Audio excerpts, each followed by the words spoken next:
तो दोस्तों आज हाजिर हैं फिर एक नई कहानी लेकर। तो प्रस्तुत करते हैं। यह कहानी एक गरीब परिवार की है। परिवार के मुखिया का नाम हरकेश था, लेकिन हरकेश की किस्मत साथ नहीं दे रही थी। हरकेश अथक परिश्रम के बाद भी उसकी गरीबी जस की तस बनी रही। धीरे धीरे कई वर्ष बीत गए। घर में खाने के एक दाने भी नहीं थे। कई कई दिन परिवार भूखा ही सो जाता।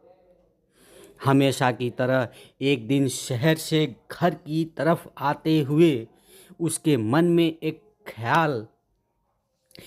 बात घूमने लगी कि उसके परिवार की स्थिति को देखकर उसके आंखों से आंसू आ जाते हैं और वह रोने लगता है। रोते हुए सोचता है कि उसके रहने का क्या फ़ायदा जब परिवार का पेट नहीं भर सकता।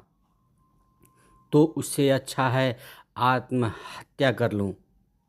मेरा जीना धिक्कार है। कि तभी हरकेश की नज़र एक बुजुर्ग पर पड़ती है जो काफ़ी देर से सड़क को पार करने की कोशिश करता है। शहर की तेज रफ्तार की गाड़ियां दौड़ती हुई उसे रास्ता पार करने नहीं देती।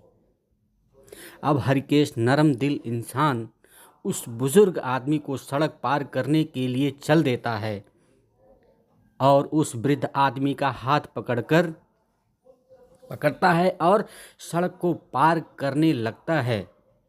सड़क को पार करने के बाद वह वृद्ध आदमी उसका चेहरा देखते हुए कहता है कि क्या इस शहर में अभी भी इंसानियत बची हुई है। मैं ऐसे ही घंटों खड़ा रहता हूँ सड़क को पार करने के लिए, लेकिन कोई भी मेरा सहयोग नहीं करता है। आपका क्या नाम है, जान सकते हैं? तभी हरकेश कहता है, मेरा नाम हरकेश है। मैं यहीं पास के गांव का रहने वाला हूँ। उस वक्त भी हरकेश की आंखें भरी हुई थीं।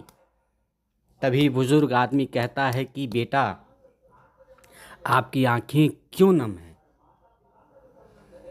क्या बात है? क्या तकलीफ़ है? क्या हम जान सकते हैं? तभी हरकेश अपनी कष्ट भरी दास्तान सुनाता है। तभी बुजुर्ग आदमी कहता है कि बेटा, यह मेरा पता है। इस पते पर कल सुबह चले आना। कुछ हमें तुमसे काम है। तभी हरकेश कहता है, ठीक है बाबा जी, अब मैं अपने घर के लिए जा रहा हूँ।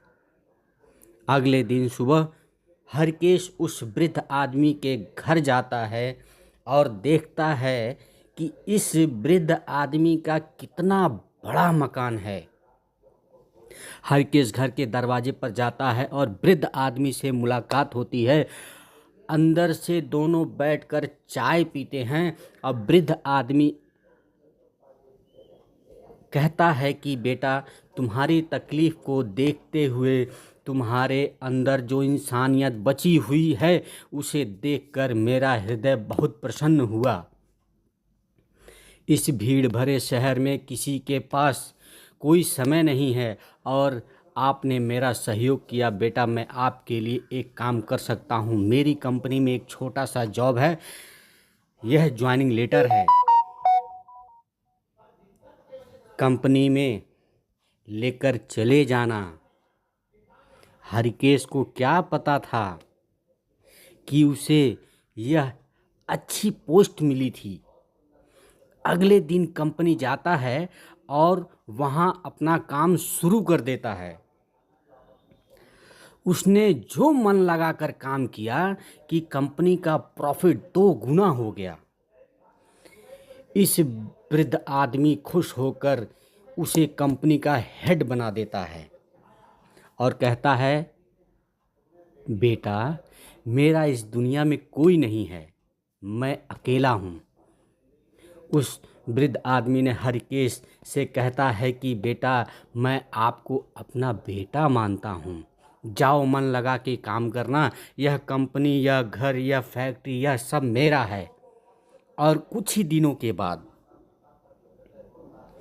उस वृद्ध आदमी का देहांत हो जाता है। देहांत हो जाने के कंपनी का वकील आता है और सभी की मौजूदगी में एक घोषणा करता है कि कंपनी का मालिक के वसीयत के अनुसार इस पूरे कंपनी और फैक्ट्री घर का मालिकाना हक हरिकेश को दिया गया है। यह सब देखकर उसके हरिकेश देखकर सब सन्न रह जाता है और कहता है, धन्यवाद उस पुण्य आत्मा का जो मेरे ऊपर इतना बड़ा जिम्मेदारी दिया। देखते ही देखते हरकेश करोड़पति बन जाता है। इसलिए कहते हैं दोस्तों, सब्र का फल मीठा होता है और कभी भी अनैतिक कार्य नहीं करना चाहिए, संघर्ष करना चाहिए तब तक जब तक सफलता न मिल जाए। गलत रास्ते का इस्तेमाल कभी नहीं करना चाहिए। तो दोस्तों, कैसी लगी हमारी कहानी? अगर पसंद आएगी तो लाइक करिएगा, शेयर भी करिएगा, सब्सक्राइब करिए और मेरा इसी तरह से सपोर्ट करते रहिए। जय हिंद।